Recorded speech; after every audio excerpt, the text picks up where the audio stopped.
Hola a todos, maestras y maestros. Es un gusto saludarles. El día de hoy, un grupo de docentes interesados por compartir nuestra experiencia educativa, traemos para ustedes esta videoconferencia titulada La importancia de conocer los factores de aprendizaje para el docente. Soy la maestra Nelly Uscanga, licenciada en Pedagogía por la Universidad Veracruzana, maestra por el Centro Universitario Hispano-Mexicano y comparto mi tiempo con adolescentes y maestros por las tardes.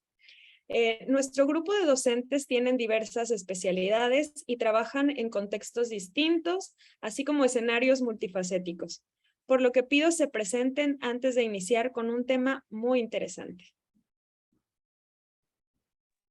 Bienvenidos. ¿Qué tal? Mucho gusto. Soy el maestro Isaías Sosa Vilés y soy el director general del Tecnológico Nacional de México en el campus Motul, en el estado de Yucatán. Saludos.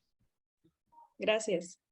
Hola, soy Verónica Rojas Jáñez, soy maestra en Administración de Instituciones Educativas y llevo 20 años trabajando en la Prepatec, Estado de México. Mucho gusto y bienvenidos. Gracias, maestro. ¿Qué tal? Buenas noches. Mi nombre es Edmundo Alberto Vázquez Castro. También colaboro en el Tecnológico Nacional de México Campus Motul y pues tengo también unos 20 años impartiendo clases en nivel superior en el área de ingenierías. Gracias, maestro.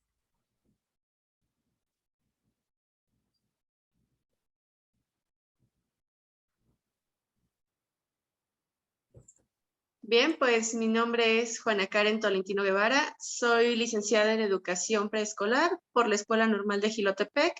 Adicional a ello, soy especialista en la enseñanza de las ciencias naturales por el Instituto Universitario de las Américas y el Caribe, Campus Colima. Soy maestra en educación basada en competencias por la Universidad del Valle de México. Y pues tengo 11 años de experiencia, 10 años de estos frente al grupo y este es mi primer año como subdirectora escolar en educación secundaria, acá en el Estado de México. Muchas gracias, pues bienvenidos a todos. Nuestra conferencia tiene un objetivo en específico y es el de poder compartirle a los docentes que están en la red cuáles son estos factores que inciden en el aprendizaje y sobre todo, ¿para qué nos sirven a los docentes conocerlos? Sabemos que lo que sucede dentro del aula está influenciado por situaciones que inician, como la nueva escuela mexicana nos lo plantea, al centro del estudiante. ¿Qué pasa en su interior? ¿Cuáles son sus motivaciones? ¿Cuáles son esos factores internos que favorecen o complejizan el aprendizaje? También tenemos factores ambientales, factores externos, que van a determinar pues ciertas pautas para que el estudiante obtenga no solo resultados positivos académicamente, sino también el desarrollo de habilidades, competencias, habilidades sociales, que van a ir más allá de lo que responde en una prueba académica. Pues muy bien, vamos a dar inicio con nuestra videoconferencia. Toca el turno al maestro Isaías comenzar con este tema tan interesante. Bueno, pues muy buenas noches. Saludo a todos los que ya han sido debidamente presentados y bueno, pues entrando en materia. Pues bueno, puedo en mi participación comentar que el aprendizaje escolar como proceso cognitivo y motivacional desde hace varias décadas ha creado una tendencia bastante generalizada entre profesores, entre estudiantes y desde luego el proceso de enseñanza-aprendizaje y de las variables que influyen en el mismo. Uno de los ejemplos clásicos de esta se produce desde el ámbito y desde el respecto de los procesos cognitivos y a los procesos afectivos y motivacionales que intervienen en el aprendizaje escolar y que han concluido en determinados momentos a contemplar estos aspectos de una manera aislada y sin que tengan relación entre cada una de ellas. Por lo tanto, si hace unos años las líneas de trabajo e investigación sobre cognición y motivación han discurrido y han tenido unas distancias y que existe una indudable interés en el estudio de ambos aspectos de manera conjunta y relacionada con el fin de determinar su influencia sobre el aprendizaje y el rendimiento académico. Cada vez más evidente que la mejora del aprendizaje y del rendimiento académico pasa por la consideración tanto como de las competentes y de los competentes cognitivos como los motivacionales. En ese sentido, esta discrepancia entre el cognitivo y el motivacional que se ha caracterizado entre las investigaciones psicológicas y educativas durante muchos años, no se ha producido de forma aislada. También, por supuesto, aparecen diferencias entre los niveles más global y referencias de manera de entender el proceso de enseñanza-aprendizaje. Frente a la concepción tradicional que el aprendizaje escolar depende directamente del profesor y de la metodología de enseñanza utilizado en estos últimos años, y por supuesto que se destaca la importancia que desempeñan los procesos de pensamiento del alumno, tal y como lo establece Wilcock de 1990. Es decir, toda esta serie de elementos significativos que se encuentran en la mente del alumno y que afectan a su aprendizaje, que engloban tanto aspectos considerados tradicionalmente cognitivos como aquellos otros estratégicamente afectivos y motivacionales, pero que al nivel del funcionamiento y de la incidencia sobre el aprendizaje actúan de manera conjunta y entrelazada. Por lo tanto, el aprendizaje que realiza el alumno no puede entenderse únicamente a partir del análisis externo y objeto de lo que se le enseña. Y como tal, es necesario tener en cuenta ambas interpretaciones subjetivas. Entonces, el aprendizaje cognitivo, si lo que aprende se debe retener y que debe estar listo para ser utilizado, los alumnos tienen que construir su propio conocimiento y deben aprender a ser responsables del manejo y el control de este, con lo cual el aprendizaje deja de ser exclusivamente un mero producto de la enseñanza y que requiere un esfuerzo activo de comprensión e implementación de la misma para que, por supuesto, el alumno lo tenga en un mejor conocimiento. Esta es mi participación. Muchas gracias, maestro Isaac. Qué interesante su reflexión. Por ahí vamos a ir pensando en ciertas preguntas. El maestro Isaac nos está hablando de la participación del estudiante en el proceso de aprendizaje. ¿Cuáles son esos factores cognitivos que dentro de él se establecen? Vamos a ir poniendo atención específicamente en cómo se van sumando factores propios del estudiante y de otros agentes para poder concebir el aprendizaje como un todo. Continuamos con el maestro Edmundo. Gracias, Nelly. Continuando con lo que menciona el maestro Isaías, el aprendizaje cognitivo establece estrategias para concebir el aprendizaje como un proceso de construcción, y eso nos lleva a exponer algunos de los principios más relevantes que comparten los enfoques constructivistas.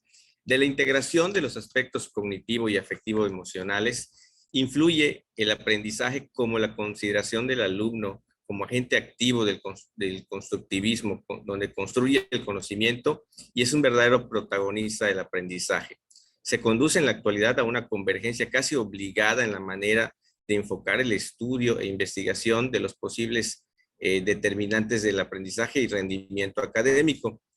En último término, y desde el punto de vista de los alumnos, el contexto de aprendizaje es percibido como un proceso de construcción personal constituido por las intenciones de su aprendizaje y por creencias sobre ellos mismos como aprendices. Y estos pensamientos sobre cómo se ve el alumno y cuáles son las metas y objetivos que pretende conseguir son elementos que ejercen una poderosa influencia sobre el aprendizaje.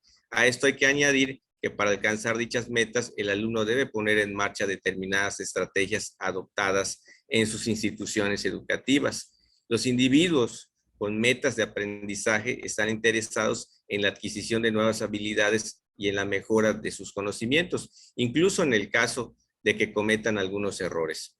Por otra parte, los sujetos con metas de rendimiento suelen estar interesados en observar valoraciones positivas de su capacidad e intentan evitar juicios negativos.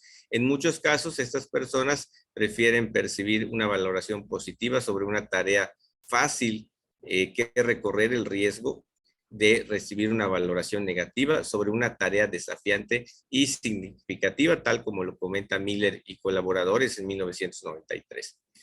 Luego, entonces, podemos afirmar que mientras las metas de aprendizaje o centradas en la tarea suponen la búsqueda por parte del alumno del desarrollo y la mejora de su capacidad, las metas de rendimiento o centradas en el mismo reflejan más que el deseo del alumno por aprender, el hecho de demostrar a los demás las competencias adquiridas y los juicios sobre sus niveles de capacidad y evitar juicios negativos. En ellos, los alumnos persiguen distintas metas, bien de aprendizaje, bien de rendimiento, depende tanto de aspectos personales como situacionales. Por último, dentro de los factores personales debemos destacar el concepto que tiene el alumno de su capacidad y en concreto las concepciones que mantienen sobre la inteligencia y en las que se basan sus percepciones de competencia. Esa sería mi intervención para completar los factores cognitivos del aprendizaje. Muchísimas gracias, maestro. Gracias, maestro Isaías. Complementando esto que nos acaban de compartir y retomando la pregunta hecha anteriormente, podemos observar que los factores cognitivos van a darle la prioridad o darle un mayor cargo a lo que sucede dentro del estudiante, a aquellas situaciones específicas que lo hacen comprometerse con la tarea, que lo hacen identificarse como estudiante. Pero ¿y qué pasa con el docente? Ahorita las maestras nos van a hablar un poco más sobre estos factores que dependen al exterior y que tienen que ver con el compartir con el otro, con la participación del docente, con el hecho de reflexionar de manera externa aquello que ya formulamos al interior. Muy bien, adelante maestra Verónica o maestra Karen. Quien guste puede aportar. Adelante, Karen. Gracias. Gracias, maestra Vero. Pues bueno, buenas noches a todos nuevamente y efectivamente vamos a platicar un poquito sobre los factores afectivos y sociales que también juegan un papel fundamental en el logro de los aprendizajes, en el desarrollo del estudiante como tal y la percepción incluso que tiene él mismo como estudiante y de la escuela en general. Pues bueno, vamos a empezar un poquito con la parte de los factores afectivos. Como lo comento, tenemos en primer lugar, por ejemplo, la actitud que muestra el joven para con el estudio. Es importantísimo que el estudiante desarrolle una actitud positiva, que tenga deseo de aprender. Y esto influye tanto en factores intrínsecos como extrínsecos. Porque vaya, si bien es cierto que el joven necesita tener el deseo de aprender, también lo es que el docente juegue un papel fundamental en ello y vamos a ahondar un poquito más en esta parte más adelante. Tenemos que tener la voluntad, tenemos que tener el deseo. Si un joven no tiene voluntad de aprender, si no tiene ese deseo, vaya, el trabajo del docente va a ser maratónico. Sin embargo, vamos a poder estar esforzándonos y demás, pero no hay esa motivación. Y de ahí tenemos que comprender primero qué cosa es la motivación. Pues bueno, entendemos como motivación el impulso que nos lleva a hacer algo, el deseo que nos lleva a realizar determinada acción. Vamos entonces, y quiero retomar un poquito los factores sociales, que tenemos que entender que la motivación se va a potencializar cuando el alumno enseña, no solamente cuando está aprendiendo, sino también cuando estamos enseñando, cuando estamos compartiendo todo esto que yo sé, que yo conozco, y lo llevo a la parte social. Cuando trabajamos en equipo, cuando el trabajo no es aislado, cuando no lo siento únicamente como un patrón repetitivo, sino que estoy desarrollando esto que aprendo, lo estoy llevando a una realidad, a un contexto cercano, a una situación actual, que además esto pues es parte del Plan 2022 que ya viene con todo, la parte comunitaria, la parte de esta motivación de no dejar la escuela de forma aislada, sino que tenerla de forma generalizada con lo que estoy viviendo. Además de ello, pues bueno, el docente puede intervenir con toda la situación del andamiaje, de favorecer el aprendizaje a través de la zona de desarrollo próximo, que también es importantísimo, ¿no? Y bueno, retomando la parte de la motivación extrínseca, es decir, de los factores externos, comentaba ya la maestra Nelly, pues tenemos que partir de conocer a nuestro alumno, de saber qué es lo que él conoce y lo que él puede alcanzar. Tenemos que reconocer que como docentes, si no tenemos una motivación o no desarrollamos una buena motivación en el muchacho, lo vamos a llevar a un fastidio, lo vamos a llevar a sentirse frustrado, a decir es que no lo puedo hacer.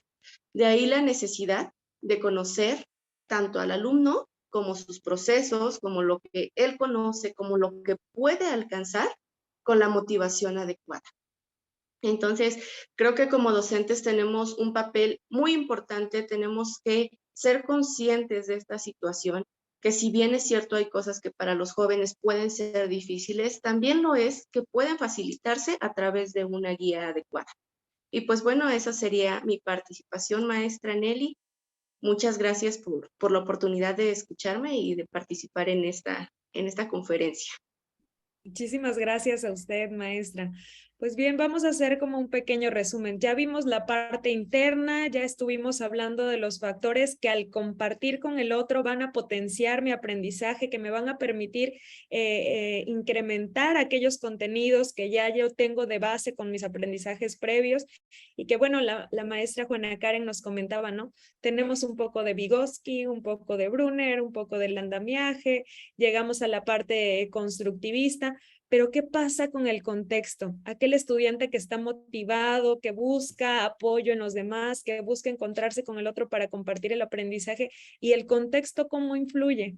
Para hablar de eso, la maestra Verónica nos va a compartir cuáles son esos factores. Adelante, maestra.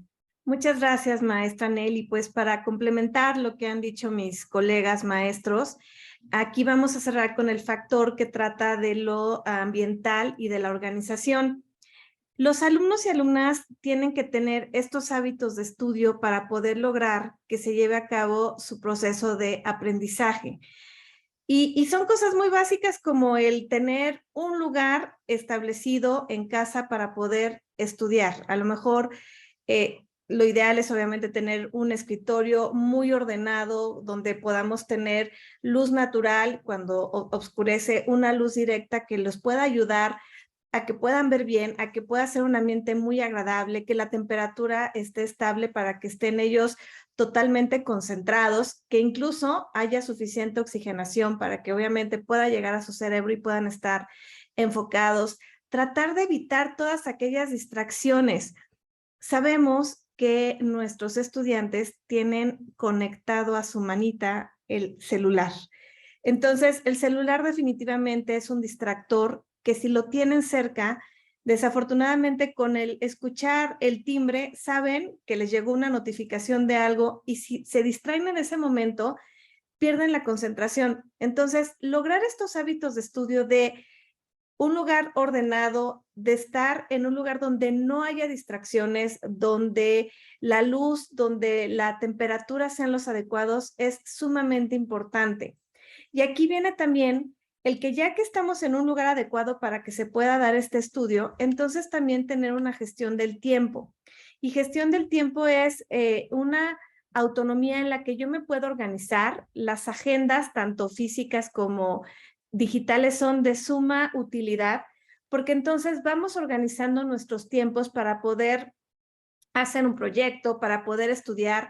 Si tenemos esta motivación de la que hablaba la maestra Karen, entonces hay que invertirle tiempo, hay que organizar, hay que saber administrar, hay que incluso dedicarle cierto tiempo, ¿no? Nos recomiendan que lo ideal es dedicarle 30 minutos de mucho estudio y entonces a lo mejor 5 o 10 minutos de despeje, de descanso para distraernos, volver a tomar oxígeno y poder continuar.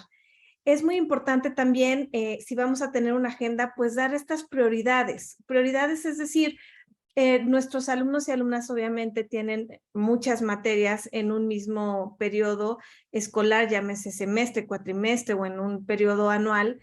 Entonces, es muy importante tener estas prioridades y tal vez empezar dedicándole tiempo a las asignaturas que más nos apasionan y entonces después empezar con las asignaturas que tal vez nos cuestan mucho más trabajo. Entonces, si empezamos a tener este hábito de estudio en donde yo organizo mi tiempo con una agenda, en donde yo tengo un espacio para trabajar y para estudiar que sea óptimo con las condiciones necesarias para que mi proceso de aprendizaje se dé, estos hábitos se van a ir haciendo y van a ir pasando con los estudiantes desde los niveles más bajitos, ¿no? De los que están en preescolar, pasando por primaria, imagínense ya en secundaria ya se volvió un hábito y cuando estos chicos o chicas están en la preparatoria o bachillerato y pasan a una licenciatura o a una universidad, una ingeniería, lo que vayan a estudiar, pues se puede dar que estos factores ambientales sean totalmente favorables para que su proceso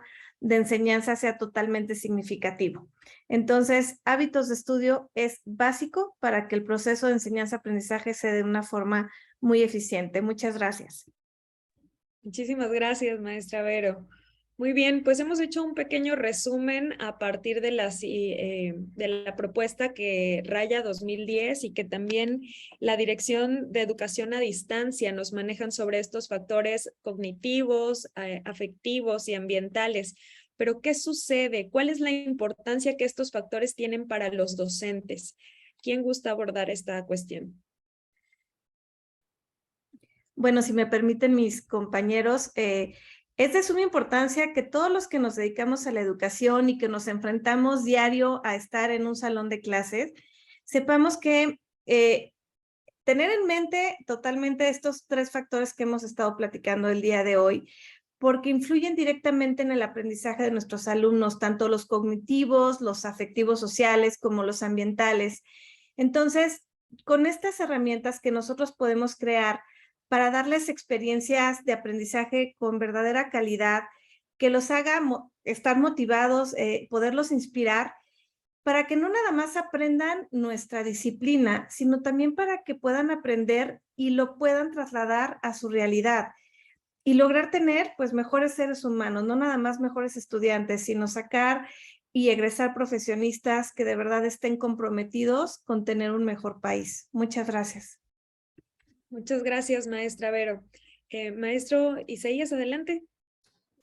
Bueno, pues abonando lo que decía nuestra compañera, pues hay que reconocer que el conocimiento en nuestra era avanza de manera impresionante que el aprendizaje no se limita a un periodo o a un estado de la vida. Por lo tanto, cuando hablamos de aprender, es necesario considerar que el ser humano aprende e interpreta o va interpretando el mundo desde, por supuesto, desde su experiencia y desde su contexto donde se desarrolle o donde se desarrolle el alumno. Los 3 factores que bien habíamos hablado, el cognitivo, el emocional y el ambiental, tienen su impacto, por supuesto, en el aprendizaje y que pueden influir en su evolución, sobre todo cuando hablamos de aspectos académicos y, por supuesto, estudiantiles.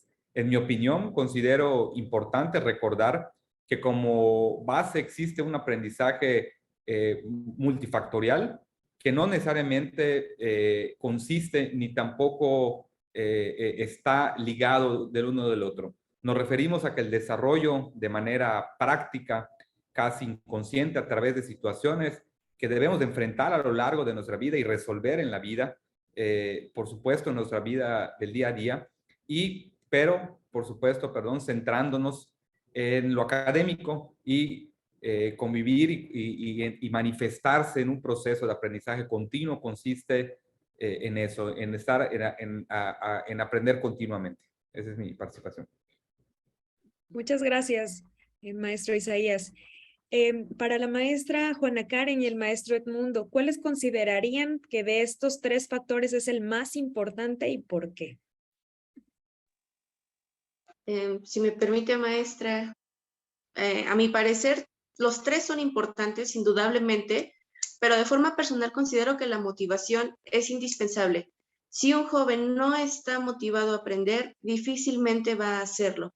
Y tenemos que comprender que muchas veces no va a estar motivado por aprender tal o cual cosa. Y ahí entra el papel del docente. Encontrar la forma, la metodología, el recurso. Ya hice esto, no me funcionó, pues lo voy a buscar de esta forma. Todos nuestros alumnos son distintos. Querer encasillar a nuestros jóvenes creo que es el error más grande que podemos cometer como profesionales de la educación.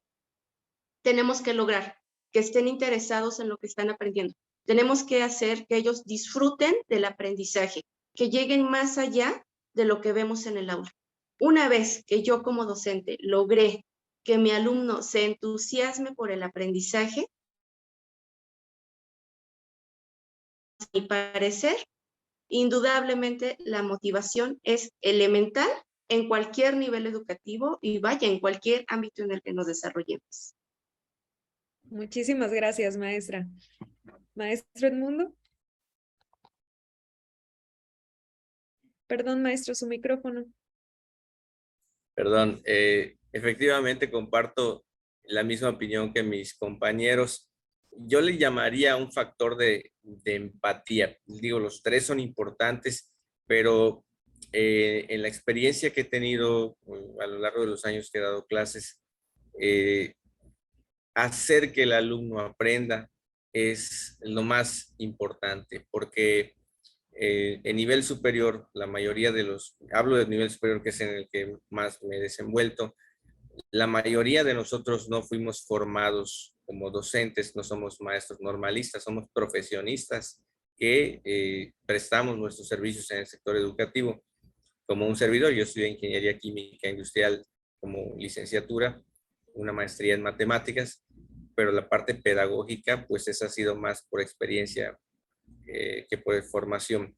Entonces, el ponerte en el lugar del alumno para que él aprenda, eso es algo que no cualquiera hace, que no entrar y dar una clase y explicar cómo se resuelve una ecuación cuadrática, pues bueno, hay muchos maestros que lo pudieran hacer, pero hacer que el alumno aprenda, sobre todo cuando llega a nivel superior, donde ya pasó el nivel básico, primaria, secundaria, bachillerato, donde desafortunadamente existen diversos subsistemas, vamos a pensar en el nivel superior, que es donde estoy, llegan alumnos de CEBETI, CEBETAS, colegios de bachilleres, prepas particulares, prepas estatales, prepas bilingües, con ALEPS, una diversidad de un sistema de media superior con diferentes planes y programas de estudio que es complicado porque no todos tienen el mismo conocimiento, aún con un examen y dos que para evaluar su examen, su nivel de ingreso, no nos garantiza, no podemos empezar, muchos profesores se quejan de no poder empezar su plan de estudios porque no están al mismo nivel. Entonces, motivarlos y homologarlos, estandarizarlos, no es una tarea fácil. El proceso de ingreso en el TEC, por ejemplo, se divide en tres partes, desde un propedéutico, un examen de ingreso y un seguimiento de curso de nivelación, porque ante el cero rechazo, con esas políticas de no dejar alumnos fuera de la educación pública, pues es un verdadero reto y lo principal que hacemos, al menos en el TEC de Motul, es promover entre los docentes esa filosofía de trabajo de decir, a ver, ¿qué vas a hacer para que el alumno aprenda? Como decía Karen, la maestra Karen, ¿no? Es un reto de verdad hacer que el alumno aprenda y eso pues tiene mucho que ver con lo que es motivación. Pero definitivamente todos los factores que acabamos de mencionar son muy importantes. Muchas gracias. Bueno, coincidimos los 5 que estamos aquí, que la integración de estos factores pues son la pieza fundamental de que el aprendizaje se propicie en un ambiente adecuado para eso.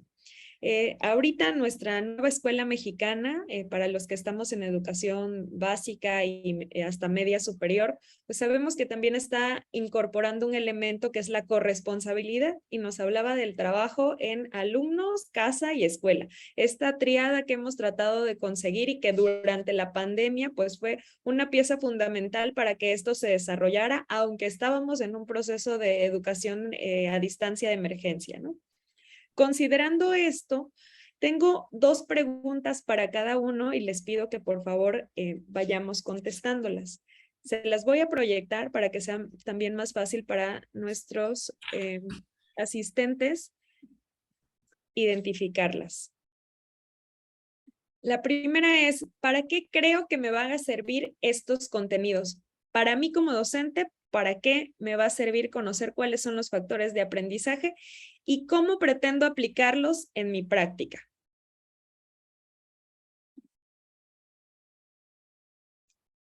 Maestro Isaías. Pues bueno, sumándonos a lo que ya hemos estado escuchando, ¿para qué nos va a servir? Pues definitivamente, pues conocer los factores que influyen en el aprendizaje nos aporta, ahora sí como docentes, un valor importante. porque definitivamente somos nosotros las guías del crecimiento y de este conocimiento de las futuras generaciones.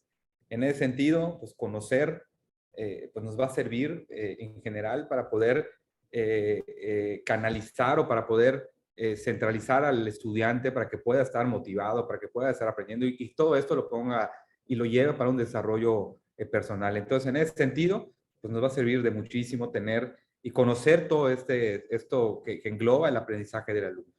Es mi participación. Muchas gracias. Maestro Edmundo. Sí, definitivamente, como menciona el maestro Isaías, las herramientas, las estrategias que podamos poner en práctica año con año, grupo con grupo, nunca nos vamos a encontrar a los mismos alumnos y vamos a tener que utilizar herramientas y estrategias diferentes, sobre todo hoy en día las herramientas digitales, que son las que los alumnos ya traen, los alumnos son nativos digitales y en ese sentido hay mucha información que ellos todavía no saben distinguir y también nuestra responsabilidad como docentes pues implica el saber esas estrategias, cómo manejarlas y cómo canalizarlas, estratificarlas, porque tenemos alumnos que son auditivos, visuales, kinestésicos. El conocer también sus estilos es muy importante para poder conocer o implementar las estrategias más adecuadas. Al final, yo siempre he dicho, ¿no? El porcentaje de alumnos que aprueban y el promedio general de un grupo, de alguna manera también es mi calificación porque es el reflejo de mi trabajo, ¿no? Si ellos aprenden, pues estoy cumpliendo con mi trabajo, ¿no? Entonces, eso es parte de... Muchas gracias, maestra Karen. Gracias, maestra Lili. Pues bueno, creo que para qué me sirve, cómo lo aplico, pues lo voy a hablar desde la función directiva que ahora me toca, ¿no? Que me toca estar cubriendo, pero pues estamos iniciando con esta función. Creo que es importante recordarlo. A veces como docentes lo sabemos, pero con el paso de los años lo vamos dejando un poquito de lado porque la misma exigencia nos va absorbiendo a dar resultados y nos va absorbiendo y vamos un poquito quitando esto. Híjole, sí sé que es importante, pero pues ya el tiempo me está ganando. Entonces, creo que toda esta situación, todos estos contenidos me sirven para ayudarles a mis docentes, para recordarles cuál es nuestra función y cómo lo vamos a hacer, para diseñar estrategias, para sugerirles, para orientarlos, para guiarlos. Creo que es esta parte, cómo lo aplico en mi papel docente, justo así. Vamos, maestros, vamos a hacer esto, te comparto este material, mira, esto te puede servir, te apoyo de esta manera. Creo que, pues bueno, desde mi función, eso sería lo que me tocaría a mí. Y naturalmente creo que guiar con el ejemplo. No se vale ser director desde la dirección. Creo que también hay que ayudar a los muchachos, creo que también hay que jalar a los papás en este papel tan importante del aprendizaje, de los hábitos, lo decía la maestra Vero, porque al final del día es un trabajo colaborativo, como lo dice usted, maestra, y como lo comenta el plan 2022, en esta triada. En decir, no voy a dejar a mis maestros solitos en esta tarea tan importante y tan maratónica, porque somos un equipo. Muchas gracias, maestra. Maestra Vero. Muchas gracias. En mi caso, soy profesora de matemáticas en preparatoria y definitivamente me sirve para ayudar a mis estudiantes a quitarse el chip de que no pueden con las matemáticas, de que las matemáticas son la materia más difícil y que ellos no nacieron para ellas. Lo primero es ayudarles a tener confianza en sí mismos, a sentirse cómodos dentro del salón de clases aprendiendo matemáticas, a trabajar para crearles realmente experiencias de aprendizaje que les lleven a entender que lo visto en clase no es algo abstracto, sino es algo muy útil que van a poder aplicar en su realidad, ver aplicaciones, como mencionan mis colegas en cuanto a tecnología, ver en qué más se podría aprovechar si incluso se deciden estudiar una carrera relacionada con las matemáticas. Aplicarlo en mi práctica docente también es muy importante el ser sensible con los diferentes estilos de aprendizaje de nuestros alumnos, con sus diferentes contextos, con sus diferentes historias. No podemos preparar la misma clase para todos porque no tenemos robots, tenemos seres humanos en nuestro salón. Entonces, tratar de llegar a ellos, tratar de entender cuál es su realidad y sobre todo, pues entender que tenemos seres humanos y que tal vez en nosotros encuentran esa seguridad que tanto están buscando. Muchas gracias. Muchas gracias, maestra Vero.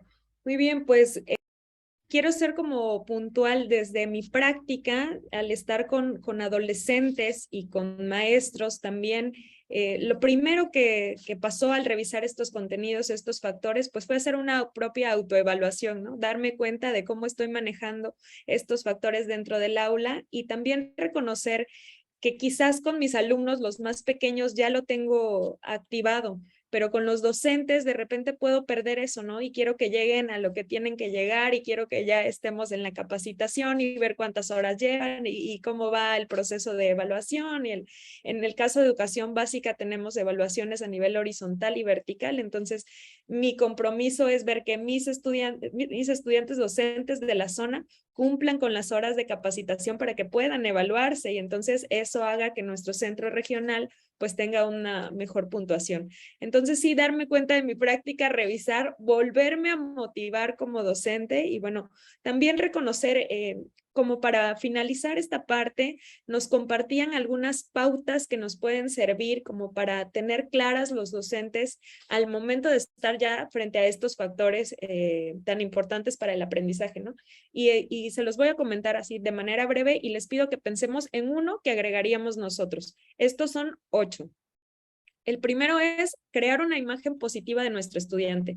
Así tengamos un efecto Pigmalión formado por todos los comentarios de nuestros compañeros que algún momento lo tuvieron en clase, formarles en ellos una imagen positiva.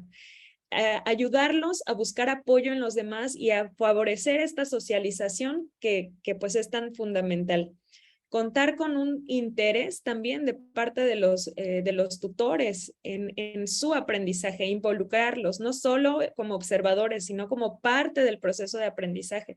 Buscar estrategias para que lean con sus hijos, para que se involucren en sus tareas, para que se preocupen por su conducta. Obtener también y mantener motivado al alumno a través de la diversificación, que es lo que veíamos todos y la maestra Verónica nos los decía, no tenemos robots, son personas, ¿no?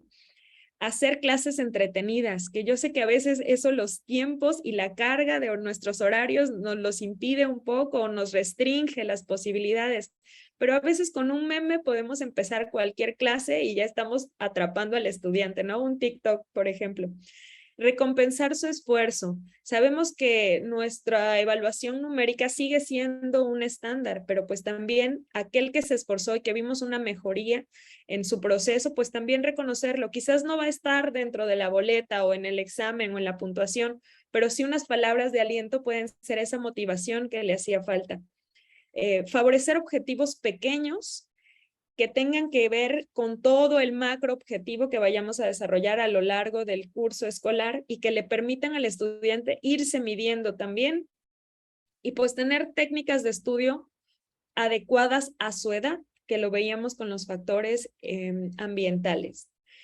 Muy bien, pues a partir de estos comentarios, uno que ustedes agregarían, ¿cuál sería nuestro compromiso como docente, como para que estos factores, esta triada de factores ambientales, esta triada de estudiante, escuela y padres de familia se complementara?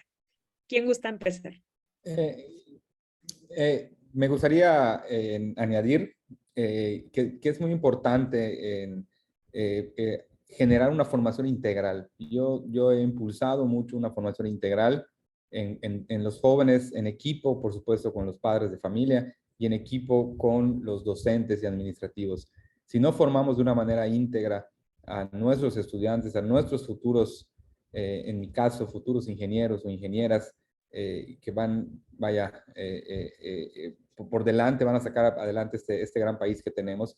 Si no los formamos íntegramente, creo que ahí está la clave. Yo abonaría eso a lo que has comentado. Muchísimas gracias, maestro. Maestra Juana Karen. Claro que sí. Pues yo abonaría las altas expectativas. Creo que es muy importante tener altas expectativas en nuestros alumnos, que ellos se la crean, que ellos crean que pueden hacerlo.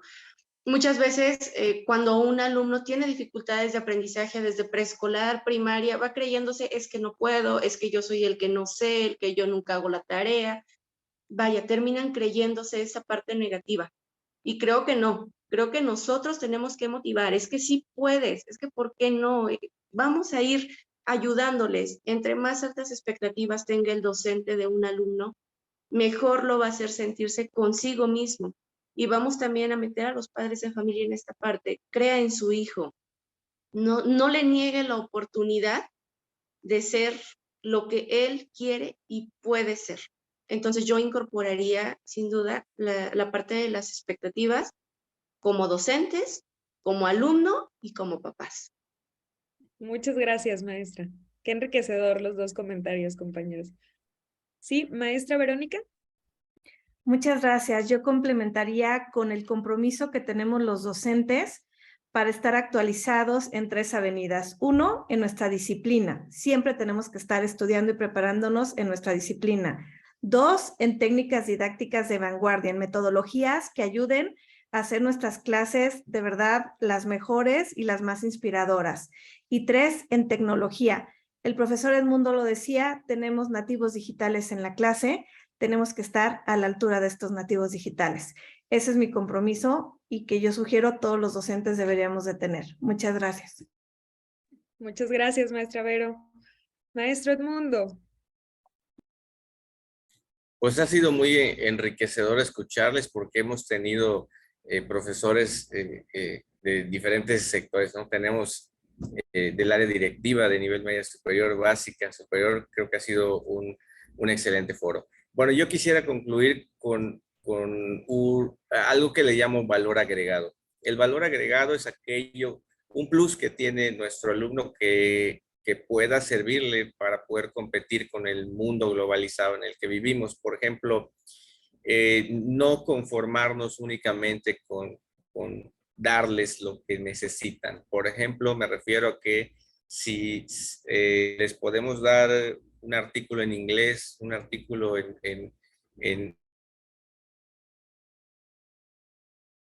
incluso con materias de otras disciplinas y incluso compartirles experiencias que no solamente sean didácticas, sino de la vida profesional. En nivel superior, por ejemplo, no es posible que un alumno termine su carrera y no sepa hacer un currículum, no sepa cómo manejar una entrevista de trabajo, porque no está en ningún plan y programa de estudios. Entonces, eso es un valor agregado que hay que irles aportando, complementando con extra clases o diplomados, cursos, talleres, todo aquello que podamos formarlos para prepararlos para la vida, porque hay muchos temas que no están en ningún plan de estudio, pero que se van a enfrentar a la vida, ¿no? Y vuelvo a insistir, nuestra mejor calificación como docentes es el resultado de que ellos aprendan y sean exitosos en la vida. Muchas gracias. Muchas gracias, maestro Edmundo. Pues sin duda, este grupo de maestros nos caracterizamos por el lado humanista, ¿no? Creo que la pasión por formar personas es evidente en nuestros comentarios. Y para concluir, pues yo agregaría también aprovechar y enriquecernos de esa multiculturalidad y esa diversidad que tenemos dentro del aula, que lo diferente sea también hoy la moda, que no busquemos esquematizar o nivelar a todos nuestros estudiantes a partir de un prototipo. Está bien que nuestro perfil de egreso tiene ciertos puntos, pero qué bonito ver que alguien es apasionado en cosas a lo mejor que para otros pues jamás lo serían, ¿no?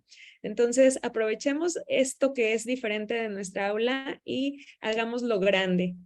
Muchísimas gracias a todos por acompañarnos. De verdad, ha sido muy buena esta videoconferencia. Me voy enriquecida, motivada, contagiada de sus experiencias y pues les agradezco y esperamos vernos pronto en una conferencia más.